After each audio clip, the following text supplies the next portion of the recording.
thank you so much for showing up. It's Thanksgiving week, and I'm thankful for that. I'm also thankful that the Dallas Cowboys are having a pretty bad year this year. So Chris Hacks Life is a channel that's committed to helping you. What I talk about is travel hacking, credit card churning, and personal finance. If that sounds like something that you're interested in, be sure to hit the subscribe button so that you'll know when the next video comes online and learn more about personal finance. Today's topic is the top personal finance books that you can order for Christmas, birthdays, and graduation presents. If that sounds like something that's interesting to you, be sure to stay tuned.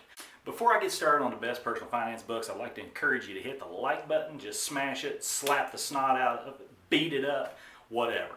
And also I'd like you to check out the link below. There is a link to WEBULL, and they'll give you some free stocks after you deposit $100 on the platform. That's free money to you. All you have to do is tie up $100 for a few days until you get the 2 free stocks. So check it out. So these books are in no particular order whatsoever. They're just some great books that I think might help you on your personal finance journey. The first one I want to look at is one that I read back in the 1990s. It's the first personal finance book I ever read. It's Robert Kiyosaki's Rich Dad, Poor Dad. And in this book, Robert Kiyosaki looks at the idea of what constitutes an asset and what constitutes a liability. Most people think their personal house will be an asset. Actually, he looks at it as a liability. You have to pay a mortgage, so that takes money out of your pocket. You also have to pay for upkeep and insurance and those types of things. That takes money out of your pocket. A liability is something that takes money out of your pocket on a regular basis. So the next 2 books I want to look at are really tied together. They're looking at the idea of everyday millionaires. The first one is Chris Hogan's Everyday Millionaires, and I forget the exact. It looks at 10,000 millionaires and tries to investigate why people are able to become millionaires. What are the things that they do that the average ordinary person does not do that allows them to amass wealth?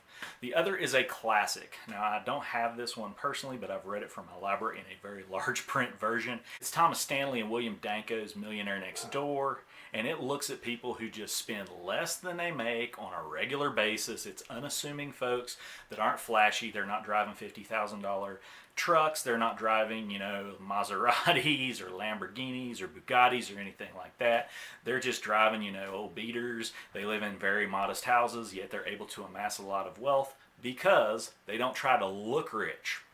Now, the next personal finance book that I think you'll really benefit from is this one, Vicki Robin and Joe Dominguez's Your Money or Your Life. And it looks at money as the idea of life force.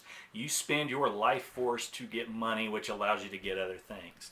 And it argues that if you just do a little bit towards minimalism, you'll be able to get some financial margin. And as you build financial margin, you can put that money away, invest it. And as you invest this money, you can reach financial independence.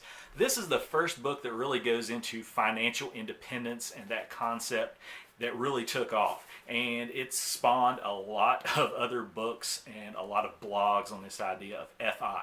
The next one I want to look at is this one, The Automatic Millionaire by David Bach. And this book looks at the idea of financial independence as well, and this idea of automating your finances, automating a few dollars towards an investment account every month so that you can reach financial independence and retire early. And the idea is that there is this latte factor, and you'll have to read about it, but one lady that he meets up with in a seminar, she asks him, how can I put away money? And his answer was, well, what do you do in a day? And she tells the whole group that's sitting there that, well, the first thing I do is I get to work and then I buy, a bagel and a latte. He says, how much does that cost you? And I forget exactly how much it was. It was something like $5 or $6. Well, if you just eat before you get to work, make your own coffee, eat a muffin at home, then you're going to be able to save $5, $6 a day. If you do that 5 days a week, you're going to save $25 or $30. Over the course of a year, that's $1,500. Over the course of a working lifetime, you could be a millionaire. So this book, The Automatic Millionaire, is a great option for those who are interested in personal finance and learning about how you can build wealth really without thinking about it. So the next personal finance book that I'd like to point out is the personal finance book known as hit the like button and the subscribe button. Well, actually, since it's Thanksgiving, I'd just be really thankful if you did. The book is Ramit Sethi's I Will Teach You to Be Rich. And this book is dedicated mostly to millennials who he thinks are doing really badly with money.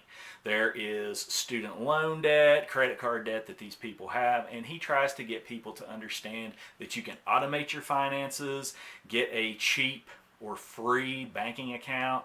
You can get low fee interest rates on your credit cards and pay those off, and then you can put a little bit of money towards your retirement account, and you should be able to, over time, negotiate your salary and get more money, and you can build wealth that way. He's big on automating your finances, and he also argues that you can set up a little bit of your income and spend it on whatever you want to. If you want to travel, do that. Just cut back in other areas of your life and be sure to put a little bit of money into your retirement account day in, day out, week in, week out, and over time you should be able to build wealth. So that is I Will Teach You to Be Rich by Ramit Sethi. So the final book, and probably my favorite of the bunch, is Dave Ramsey's Total Money Makeover.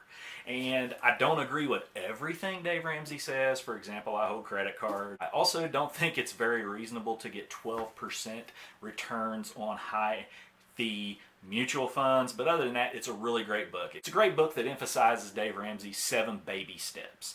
Now, this is for people who are in debt. It'll help you get out of debt. It has a great plan for that. It has a great plan for financial independence. It might not be the most efficient way to do that, but most people aren't efficient, let's face it. They do things that they're not supposed to do with money. They go into debt. So if you do this, if you follow the 7 baby steps, I can guarantee you that unless you're like 5 years from retirement, if you have a couple of decades of runway, you should have 6 figures or 7 figures to retire with. And this is one that I can definitely recommend. So there you have it, some of the top personal finance books that are great gifts for your family, your friends, your kids, graduates, whoever. So just check them out, and there's links below where you can order them. So I want to thank you again so much for watching. It's been a great video. Hope you enjoyed it. If you enjoyed it, be sure to, again, give us the thumbs up. Also, hit the subscribe button and the notification bell so that you can be informed when the next video comes online. So until the next time, this has been Chris Hacks Life. Have a great day.